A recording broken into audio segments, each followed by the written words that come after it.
तो चलिए, नमस्कार जयंत भैया। आज हम यहाँ पर देखेंगे भारत की नदियां। क्या देखेंगे? भारत की नदियां। ध्यान में रखना कि ये क्लास जो है यूट्यूब पर भी जाएगी, ठीक है। आप लोग भी साथ में आंसर बताएंगे। की नदियों में से प्रीवियस ईयर क्वेश्चन, लगभग 11 क्वेश्चन जो है प्रीवियस ईयर क्वेश्चन पूछे गए क्वेश्चन लेकर के आया हूं, जिनका आंसर जो है आपको यहाँ पर मिला भी है, लेकिन ऑप्शन में मिला है। ध्यान में रखना कि ऑप्शन में मिला है, इन चारों ऑप्शनों में से एक को टिक कर देना है जो सही होगा, ठीक है, बाकी छोड़ देना है। तो यहाँ पर जो है लगभग 11 क्वेश्चन है भैया। 11 क्वेश्चन को बड़े ध्यान से समझेंगे, सीखेंगे, पढ़ेंगे, जो कि भारत की नदियों के क्वेश्चन है। चलिए देखते हैं। फर्स्ट नंबर क्वेश्चन में क्या पूछा है? बोला है कि भारत की कौन कौन सी नदी उल्टा बहती है। भारत की कौन कौन सी नदी उल्टा बहती है। अब कौन कौन सी का मतलब 2 नदियां, 3 नदियां हो सकती हैं भैया। तो कितनी नदी हो जाएगी? 2 नदी। कौन कौन सी भैया? नर्मदा और ताप्ती। इसमें ऑप्शन नहीं था, क्योंकि इसमें ऑप्शन देना मैंने उचित नहीं समझा, तो इसमें दे दिया है केवल आंसर। भारत की कौन कौन सी नदी उल्टा बहती है? बोलेंगे ताप्ती और नर्मदा। तो इसमें भारत में क्या कि लगभग नदियां जो है पश्चिम से पूरब की ओर बहती हैं, लेकिन नर्मदा और ताप्ती नदी पूरब से और पश्चिम की ओर बहती है, यानी कि उल्टा दिशा में बहती है, ठीक है। तो इसलिए ताप्ती और नर्मदा हो जाएगा नदी जो कि उल्टा बहती है। क्वेश्चन नंबर दूसरा बोला है कि ताजमहल किस नदी के किनारे स्थित है। ताजमहल किस नदी के किनारे स्थित है, आप लोग बताएंगे, ठीक है। अभी ऑप्शन देखो, कौन सा ऑप्शन होगा? गंगा नदी, मेघना नदी, यमुना नदी या फिर नर्मदा नदी। क्या हो जाएगा इसमें? आप लोग बताओ। मेघना नदी नहीं होगा, इसमें हो जाएगा ताजमहल किस नदी के किनारे स्थित है। तो यहाँ पर बोलेंगे यमुना नदी, ठीक है। यमुना नदी के किनारे ताजमहल स्थित है। ध्यान में रखो कि ये क्लास यूट्यूब पर भी जाएगी, इसलिए सोच समझ करके आंसर देना, ठीक है। चलिए, जैसे मैं को भी बंद हो गया था भैया। चलिए अगला क्वेश्चन देखते हैं। अगला क्वेश्चन पूछा है, सोन नदी किस नदी की सहायक नदी है। नदी नदी नदी 3 बार आया है, चलिए बताएंगे। सोन नदी किस नदी की सहायक नदी है। ऑप्शन ए दिया है नर्मदा नदी, बी दिया है गंगा नदी, सी दिया है कृष्णा नदी और डी दिया है none of these. None of these का मतलब क्या होता है? इन तीनों, चारों, पांचों में से कोई नहीं, ठीक है। आप लोग बताएंगे कौन सा ऑप्शन हो जाएगा सही। चौथा है, तीसरा नंबर क्वेश्चन है, कौन सा ऑप्शन सही हो जाएगा? गंगा नदी। गंगा नदी सही हो जाएगा, बिल्कुल सही जवाब है आपका, गंगा नदी यही सही हो जाएगा, ठीक है। नंबर आपका ऑप्शन है, कोसी नदी का उद्गम स्थल कहां से है, ठीक है। कोसी नदी का उद्गम स्थल कहां से है? ऑप्शन हो जाएगा क्या? गंगोत्री से, फिर से सप्तकोशिकी से, फिर हो जाएगा नेपाल से, उसके बाद डी हो जाएगा नॉन ऑफ दीज, इनमें से कोई नहीं। चौथे नंबर का कौन सा ऑप्शन होगा, आप लोग बताएंगे।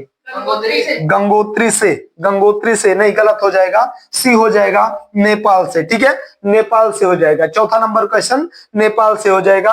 अब देखेंगे 5वां नंबर क्वेश्चन, गंडक नदी का उद्गम स्थल कहां से है। बोलेंगे कहां से है। ऑप्शन में हो जाएगा भैया, ऑप्शन हो जाएगा ए नेपाल से, बी मुल्ताई से, सी गंगोत्री से और डी नॉन ऑफ दिस, इनमें से कोई नहीं। क्या हो जाएगा? चारों में से नॉन ऑफ दीज नहीं होगा, इन चारों में से हो जाएगा नेपाल से, ठीक है। नेपाल से हो जाएगा, गंडक नदी का उद्गम स्थल नेपाल से है, ठीक है। चलिए 6वां नंबर क्वेश्चन नंबर 6 बोला है, भारत की सबसे लंबी नदी कौन सी है।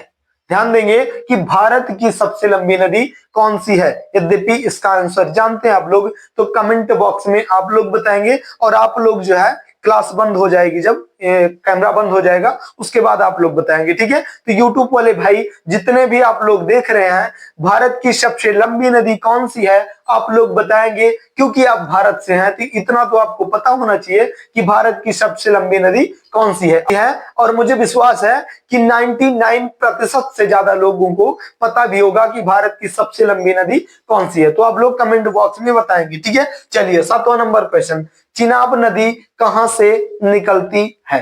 चिनाब नदी कहां से निकलती है। इसमें बोलेंगे भैया रोहतांग दर्रा से, बारालाचा दर्रा से, सी जो हो जाएगा नैनीताल से और डी हो जाएगा नॉन ऑफ दिज, ठीक है। इनमें से क्या होगा भैया? इसमें आंसर हो जाएगा बारालाचा दर्रा से, ठीक है। बारालाचा दर्रा से चिनाब नदी कहां से निकलती है, तो बोलेंगे बारालाचा दर्रा से। ये काम करिए आप लोग, जितने भी क्वेश्चन है यहाँ पर लगभग क्वेश्चन प्रीवियस ईयर क्वेश्चन पूछे गए क्वेश्चन है, तो इन सभी क्वेश्चनों को एक कॉपी बना करके लिख लो। मैंने पिछले वीडियो में बताया था भैया कि एक जो है कॉपी बनाओ जिसमें मैं जो क्वेश्चन लेकर के आता हूँ खोज खोज के ढूंढ ढूंढ के क्वेश्चन लेकर के आता हूँ भैया। बिल्कुल बकवासबाजी के क्वेश्चन नहीं होते हैं और बुझावल वाले नहीं होते हैं। जितने भी क्वेश्चन है प्रीवियस ईयर क्वेश्चन पूछे गए क्वेश्चन है, या तो पूछे गए हैं या पूछे जा सकते हैं, मेरे हिसाब से उन्हीं क्वेश्चनों को लेकर के आता हूं। तो आप लोग एक कॉपी बनाओ, लिखो और सीखो, पढ़ो। इसमें क्या होगा कि एक दिन में यद्यपि आप 10 से 12 क्वेश्चन याद करें तो 10 दिन में कितने हो जाएंगे, 100 क्वेश्चन हो जाएंगे, और एक महीने में 300 क्वेश्चन, वो भी बिल्कुल फ्री में। फ्री में कैसे हो जाएंगे कि आपको 10 से 12 क्वेश्चन याद करने में कुछ टाइम नहीं लगेगा। क्यों नहीं लगेगा? क्योंकि एक बार तो आप पढ़ रहे हैं, दोबारा आप कॉपी बना रहे हैं, तो कॉपी में क्या होगा, इन गलत ऑप्शनों को नहीं लिखना है, केवल सही वाला जो होगा वही लिखना है। कि यहाँ पर चिनाब नदी कहां से निकलती है, बोलेंगे भैया बारालाचा दर्रा से, यही सही हो जाएगा। इस प्रकार से आप लोग कॉपी बनाएंगे। जब एक बार पढ़ेंगे दोबारा कॉपी बनाएंगे, लिखेंगे, उसके बाद आपको जीवंत पर्यंत कभी नहीं बोलेंगे, सेव हो जाएगा दिमाग में आपके। ठीक है, बिल्कुल आसानी के साथ आप लोग याद कर पाएंगे, बिल्कुल 2 मिनट का टाइम भी नहीं बर्बाद होगा। जो भी लिखने में समझ आएगा उतने, बाकी कहीं से होम करके भैया एक नजर देखनी बहुत है। और एक महीने के अंदर आप अपना स्कोर देखेंगे भैया तो जीके जीएस आपका संभल जाएगा। 300 क्वेश्चन कुछ माने होता है इनका, ठीक है। और 6 महीने यद्यपि याद करते रहे तो 1800 प्लस क्वेश्चन आप याद कर पाएंगे बगैर समय का नुकसान करते हुए, ठीक है। बाकी आप लोग जो है अपना सब्जेक्ट पढ़ते रहिए, तो इसको बड़े आसानी के साथ आप याद कर पाएंगे। तो इसलिए आप जो है कॉपी बना करके लिख लेंगे, ठीक है। इसमें मेरा फायदा कुछ नहीं दिया, बस आप लोगों का फायदा, इसलिए मैं लगभग सभी वीडियो में समझाने का बताने का प्रयास करता हूं भैया कि आप लोग समझ पाओ। यद्यपि 100 में से एक भी बच्चा मेरा कहना माना तो उसका जो है लाइफ समझ जाएगी। बिल्कुल ये समझ के चलो कि जीके जीएस में से बहुत ज्यादा गलतियां हो जाती हैं, क्योंकि ऑप्शन 4 होते हैं और ऐसे ऑप्शन रहेंगे ना, चारों के चारों सही दिखेंगे आपको। अब बारालाचा दर्रा, उसके बाद रोहतांग दर्रा, फिर एक दर्रा दे देगा, फिर एक दर्रा दे देगा। अब चारों दर्रे में से तो दर्रा ही दर्रा दिख रहा भैया, कौन सा दर्रा हम टिक करके दर्रा को हासिल कर ले, यही दिक्कत होती है ना। तो दर्रा ही दर्रा देगा। अब इसमें दिमाग कंफ्यूज हो जाएगा, क्योंकि समय कम है, एक घंटे के अंदर, तो 1 घंटे के अंदर सब होना है, ठीक है। तो उसमें कहेंगे भैया कौन सा दर्रा, तो जो ज्यादा अच्छा दर्रा लगेगा, पढ़ने में प्यारा लगेगा, उसी को टिक करेंगे, आगे बढ़ेंगे। और 1 नंबर पाने के चक्कर में 1 नंबर गंवा के चले जाते हैं और धीरे धीरे परीक्षा से बाहर होते चले जाते हैं। तो इसलिए भैया ज्यादा दर्रा ना लिख करके सिर्फ लिखेंगे चिनाब नदी कहां से निकलती है, बोलेंगे भैया बारालाचा दर्रा से। इसी प्रकार की आप लोग कॉपी बनाओ भैया, लिखो, पढ़ो, समझ में आएगी, ठीक है। चलिए अगला क्वेश्चन देखते हैं। 8वां नंबर क्वेश्चन, चंबल नदी किसकी सहायक नदी है? ध्यान से समझो, चंबल नदी किसकी सहायक नदी है? बोलेंगे ऑप्शन बताओ भैया, तो नर्मदा नदी, बी से हो जाएगा यमुना नदी, सी हो जाएगा कृष्णा नदी, और डी हो जाएगा सोन नदी। ऑप्शन नंबर, क्वेश्चन नंबर 8वां, आप लोग बताइए कौन सा ऑप्शन हो जाएगा? यमुना नदी हो जाएगा। तो यमुना नदी बिल्कुल राइट हो जाएगा, यही आपका सही आंसर हो जाएगा, ठीक है। 8वें का यमुना नदी हो जाएगा, ठीक है। चलिए देखते हैं 9वां क्वेश्चन। 9वां का, इंद्रवती नदी किस नदी की सहायक नदी है? इंद्रवती नदी किस नदी की सहायक नदी है? आप लोग बताएंगे भैया। ऑप्शन में दिया है कृष्णा नदी, बी दिया है सोन नदी, डी, सी दिया है गंगोत्री, और डी दिया है गंगा नदी, ठीक है। आप लोग बताएंगे 9वें का कौन सा ऑप्शन सही हो जाएगा भैया? गंगा नदी। गंगा नदी नहीं सही होगा, गंगा नदी नहीं होगा, इसमें होगा गोदावरी, ठीक है। गोदावरी सही हो जाएगा, आप बाद में बोले, सही बोले, ठीक है। इंद्रवती नदी किस नदी की सहायक है? गोदावरी नदी की। चलिए अगला क्वेश्चन देखते हैं। अगला क्वेश्चन है, त्रिवेणी संगम किस शहर को कहा जाता है?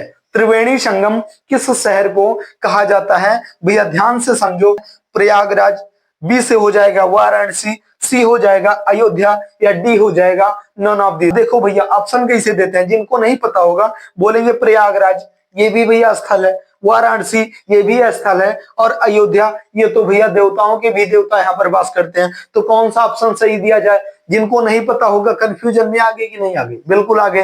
तो इसमें क्या हो जाएगा भैया? प्रयागराज हो जाएगा, जो कि गंगा यमुना सरस्वती तीनों नदियों का जो है संगम स्थल है। इसलिए त्रिवेणी संगम किसको कहा जाता है?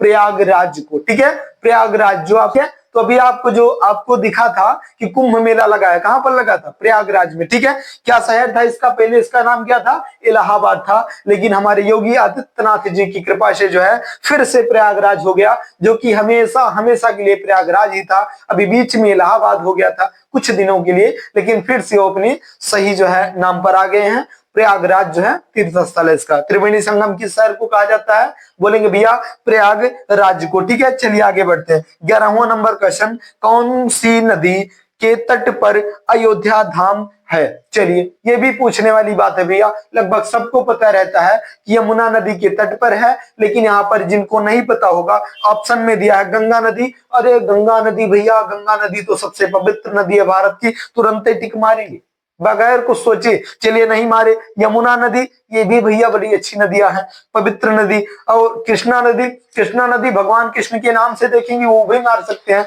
उसके बाद क्या हो जाएगा? गोदावरी, ये भी हो सकता है भैया। लेकिन ध्यान में रखो कि जिनको पता है 1 सेकंड में बताएंगे कि यमुना नदी, जिनको नहीं पता है वो बिल्कुल सोच में पड़ जाते हैं भैया ऑप्शन कौन सा टिक करे, इसलिए ऑप्शन को मारो गोली भैया। इतना तो आपको पता होना चाहिए कि लगभग जितने भी प्रीवियस ईयर क्वेश्चन पूछे गए क्वेश्चन है, जो अटकाने को कि जो प्रीवियस ईयर क्वेश्चन होते हैं, पूछे गए क्वेश्चन होते हैं, एक बार कभी ध्यान से समझना कि पूछे गए क्वेश्चन के जो ऑप्शन होते हैं वो भी एक दूसरे से मैच करते हैं।